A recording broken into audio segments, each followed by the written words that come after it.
Assalamualaikum warahmatullahi wabarakatuh. Salam sejahtera bagi kita semua. Izinkan kami dari kelompok 2 melakukan kegiatan presentasi dengan topik pelaksanaan peran kepala sekolah dalam supervisi akademik yang efektif. Kami dari kelompok 2 terdiri dari saya sendiri Upi Setiawan, kemudian Dwi Yuntasari dan Sofwan. Pengawas dan kepala sekolah sesuai PP nomor 19 tahun 2005 adalah tenaga pendidik dan kependidikan yang telah terstandarisasi kompetensinya secara nasional. Karena apa? Karena pengawas, kepala sekolah, dan guru adalah 3 unsur yang berperan aktif dalam kegiatan di sekolah.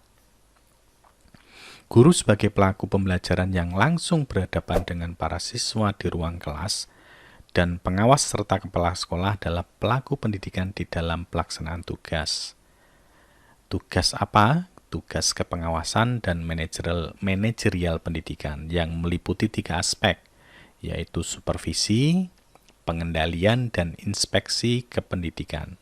Seorang kepala sekolah sebagai supervisor merupakan seorang yang mampu membantu perkembangan anggota-anggota stafnya dalam meningkatkan mutu pendidikan di Indonesia. Secara terperinci, tugas-tugas kepala sekolah sebagai supervisor dapat dirumuskan antara lain membantu stafnya menyusun program dalam rangka perkembangan stafnya, membantu stafnya untuk terus mempertinggi kecakapan dan keterampilan dalam mengajar.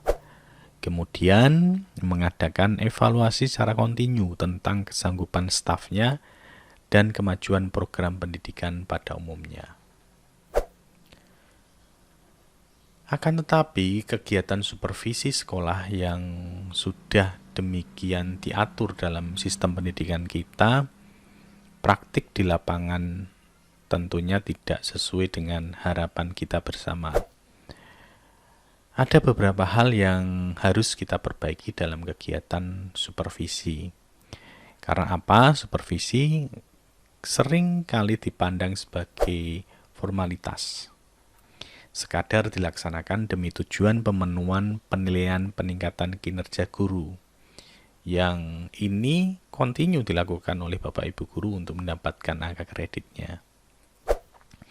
Selanjutnya, dalam kegiatan supervisi belum adanya satu budaya yang sangat penting dalam kegiatan pendidikan kita, yaitu tentang budaya belajar. Budaya belajar belum menjadi ruh dalam kegiatan supervisi sekolah. Kemudian, dalam makalah kami ini, kami mengangkat rumusan masalah, yaitu bagaimana pelaksanaan peran kepala sekolah dalam supervisi akademik yang efektif. Peran kepala sekolah dalam supervisi. Kepala sekolah di sini atau disebut juga dengan kepala satuan pendidikan adalah guru yang memimpin sekolah. Kepala sekolah memiliki peran, tugas, dan fungsi sebagai guru, pemimpin, sekaligus juga pelaku manajemen atau pengelola, atau yang sering kita sebut dengan seorang manajer. Kepala sekolah sebagai guru berarti memiliki fungsi untuk mendidik dan mengajar peserta didik. Saat ini tidak lagi difungsikan, tetapi kepala sekolah tetap saja berfungsi sebagai guru para pendidik yang harus bisa mengelola segala anak buahnya agar bisa menjalankan fungsi sekolah dengan baik. Kepala sekolah sebagai pemimpin bertugas menggerakkan, mempengaruhi, mendorong, membimbing, dan mengarahkan. Guru, staf, siswa, orang tua siswa, dan pihak lain yang terkait guna mencapai tujuan yang telah ditetapkan. Kepala sekolah sebagai manajer berurusan dengan pengelolaan sarana dan prasarana. Sarana dan prasarana pembelajaran yang mendukung keamanan dan kenyamanan proses pembelajaran.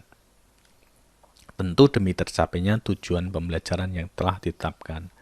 Fungsi kepala sekolah sebagai manajer utamanya lebih berkaitan dengan kegiatan administrasi.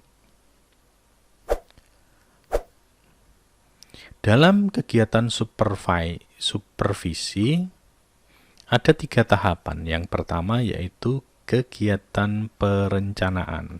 Kegiatan perencanaan adalah penyusunan dokumen perencanaan, pelaksanaan dan perencanaan pemantauan dalam rangka membantu guru mengembangkan kemampuan mengelola proses pembelajaran untuk mencapai tujuan pembelajaran. Perencanaan ini bertujuan sebagai pedoman pelaksanaan supervisi untuk menyamakan persepsi dengan warga sekolah sehingga keefektifan dari program ini dapat tercapai. Kemudian yang kedua yaitu tahap pelaksanaan.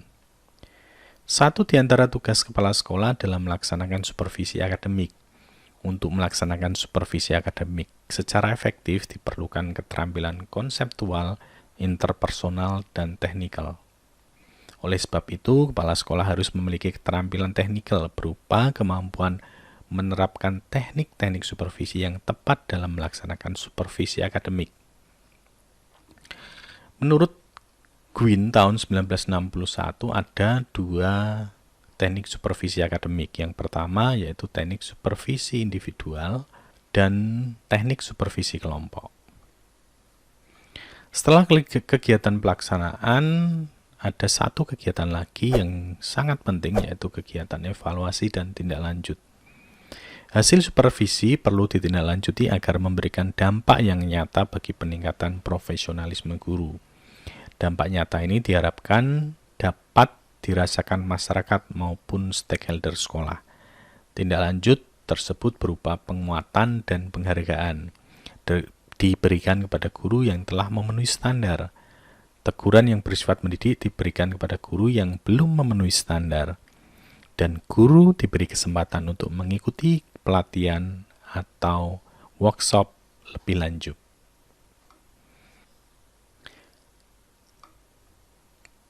Kegiatan supervisi sekolah tentunya tergantung dari kepala sekolah sebagai supervisor. Makanya di sini sebagai kesimpulan terakhir, peran kepala sekolah dalam kegiatan supervisi itu sangatlah besar. Karena apa? Hal ini dikarenakan tugas kepala sekolah sebagai manajer sekolah yang salah satu fungsinya adalah pengawasan.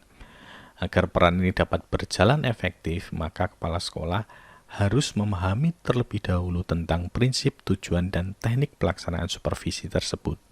Kepala sekolah juga bertanggung jawab dalam mengorganisasi setiap komponen sekolah, agar keefektifan supervisi akademik ini dapat dicapai dengan maksimal, sehingga tujuan pendidikan dapat terwujud.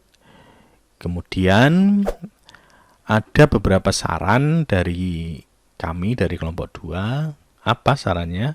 Yaitu kepala sekolah tentunya sebagai supervisor hendaknya selalu membekali diri dengan ilmu-ilmu baru yang menunjang proses pelaksanaan supervisi akademik. Selain itu, sebaiknya pelaksanaan supervisi ini dapat dilaksanakan secara berkelanjutan, berkesinambungan, tidak hanya saat saja. Hal ini supaya dampak positif dapat dirasakan. Kepala sekolah juga memiliki tanggung jawab untuk mengubah pandangan guru mengenai supervisi, yang selama ini seakan hanya sebagai pencari kesalahan, menjadi alat yang dapat membantu guru dalam memecahkan masalah dalam proses pembelajarannya. Ini harapan kami dari kelompok 2, semoga supervisi ini menjadi alat bantu kami para guru untuk memecahkan masalah yang terjadi dalam kegiatan proses belajar dan mengajar yang kami lakukan. Terima kasih, demikian presentasi dari kelompok 2. Terima kasih atas perhatiannya. Silahkan memberikan pertanyaan supaya pembahasan kita tentang peran kepala sekolah sebagai supervisor pendidikan menjadi lebih bermakna dan kita bisa mengambil manfaatnya dari kegiatan pembelajaran perkuliahan siang hari ini. Terima kasih. Wabillahi taufiq wal hidayah. Wassalamualaikum warahmatullahi wabarakatuh.